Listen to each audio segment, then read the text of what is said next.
La première déclaration du directeur de cabinet de Bouteflika est la dissolution du DRS en 3 départements du renseignement. Le département du renseignement et de la sécurité a été dissous.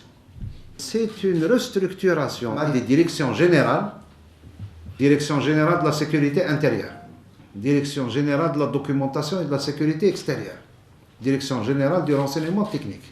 Toutefois, Ahmadou Yahya a souligné que le DRS n'a en aucun moment été remplacé par une direction, comme le pensent certains.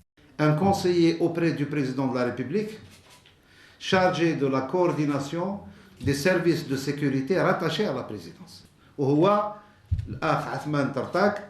Concernant l'avant-projet de la Constitution, selon Ahmadou Yahya, le projet est bien consensuel. Il sera présenté par le Premier ministre Abdelmalek Sellel une fois les 2 chambres convoquées. Le président de la République a signé le décret portant convocation du Parlement pour le 3.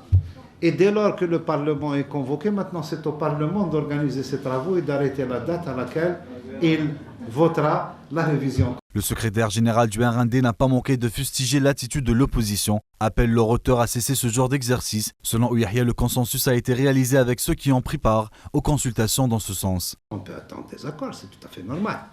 Si nous avons maintenant un pluralisme politique, un pluralisme médiatique, c'est naturellement pour avoir des gens qui partagent vos opinions et des gens qui sont contre vous. Mais cessez de faire des procès d'intention. Vous faites une législation pour... Concernant la polémique de la dite Eshkara, vous croyez que c'est l'organisation indépendante qui va solder le problème de l'argent sale, dont je ne parle pas pour la première fois. J'ai même fait le calcul combien touche un sénateur sur les 6 années. J'ai trouvé qu'il touche 1 milliard et un petit peu de centimes. Je me suis dit, c'est de la folie. Vous perdez 7 à 10 milliards pour gagner 1,5 milliard. Il faut être cinglé. C'est une réalité, je ne jette la pierre à personne. C'est une réalité algérienne. C'est une réalité que nous, les Algériens, les politiques, les gouvernants, la société, nous devons doucement faire reculer en la dénonçant d'abord, en agissant ensuite.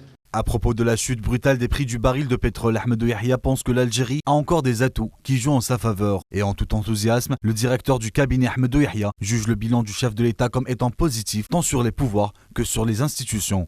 Un nouvel espoir pour l'Algérie.